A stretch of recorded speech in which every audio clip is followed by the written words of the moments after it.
SP9 news और आपके साथ मैं हूं क्रांति सिंह। देश में मुफ्त की रेवड़ी या सौगात पर छिड़ी बहस में वित्त मंत्री निर्मला सीतारमण ने भी एंट्री कर ली है।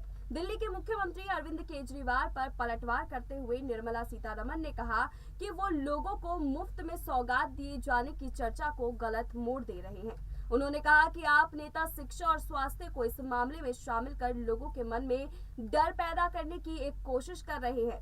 वित्त मंत्री सीतारमण ने ये बात केजरीवाल के एक दिन पहले दिए गए बयान के बाद कही है। वित्त मंत्री ने कहा कि आजादी के बाद से चाहे किसी की भी सरकार क्यों न हो, इन दोनों चीजों यानी कि शिक्षा और स्वास्थ्य पर खर्च को कभी भी मुफ्त नहीं कहा गया है। इन्हें अब चर्चा में घसीटना पूरे मामले को गलत मोड़ देने जैसा होगा। उन्होंने कहा कि दिल्ली के मुख्यमंत्री ने लोगों को मुफ्त में सौगात दिए जाने पर चर्चा को अनुचित मोड़ दिया है। स्वास्थ्य और शिक्षा पर खर्च को कभी भी मुफ्त में दी जाने वाली चीजें नहीं कहा गया।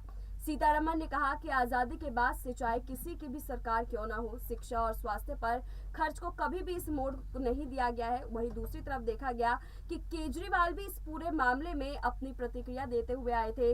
वो लगातार कह रहे थे कि यहाँ पर बिजली, शिक्षा, पानी, इन तमाम मुद्दे जो कि एक बेसिक इंसान की नीड होती है, उस चीज को लेकर के हम हमेशा मुफ्त देंगे। और उनके उस मुफ्त वाले शब्द को यहाँ पर निर्मला सीतारमण ने पकड़ा और उसके बाद से लगातार उस पर पलटवार करती हुई नजर आ रही है। सिर्फ निर्मला सीतारमण ही नहीं, बीजेपी के तमाम बड़े नेता वो भी इस पूरे मामले पर अपनी प्रतिक्रिया देते हुए आ रहे हैं। और ये प्रतिक्रिया कहीं ना कहीं दिल्ली सीएम केजरीवाल के ऊपर एक बड़े निशाने के तौर पर देखा जा रहा है। बहरहाल आप लोग को क्या लगता है इस पूरे मामले को देख करके और इस पूरी रिपोर्ट को देख करके कि क्या केजरीवाल के ऊपर ये निशाना साधना क्या सही है, या फिर यहाँ पर केजरीवाल जो है वो लगातार जिस मुफ्त की बात कर रहे हैं वो सच में लोगों को आहत पहुंचाने का कार्य कर रही है।